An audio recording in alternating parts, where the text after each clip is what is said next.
बहुत समय पहले भारत के एक सुंदर और शांत गांव सूरजपुर में एक साधारण कुम्हार परिवार रहता था।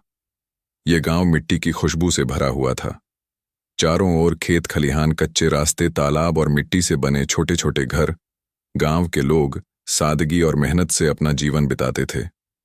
उसी गांव में एक बच्ची का जन्म हुआ, चमेली।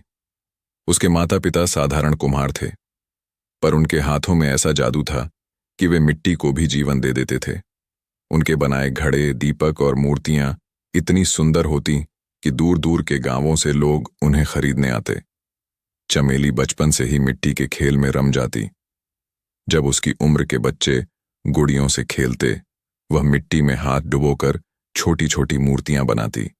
शुरू में तो यह खेल लगता था, लेकिन धीरे धीरे उसका हाथ ऐसा सधा कि उसकी बनाई मूर्तियां गांव के बड़े बड़े कलाकारों से भी सुंदर संगीत निकलती।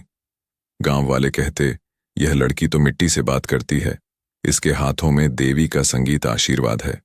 चमेली के माता पिता भी उस पर गर्व करते।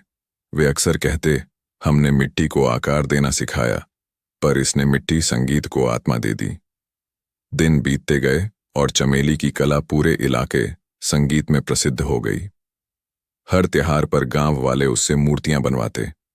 मंदिर में सजने वाली देवी देवताओं की मूर्तियां भी वही बनाती थीं। लोग न केवल उसकी कला बल्कि उसके सादे स्वभाव और नम्रता की भी प्रशंसा करते थे। लेकिन किस्मत हमेशा मेहरबान नहीं रहती।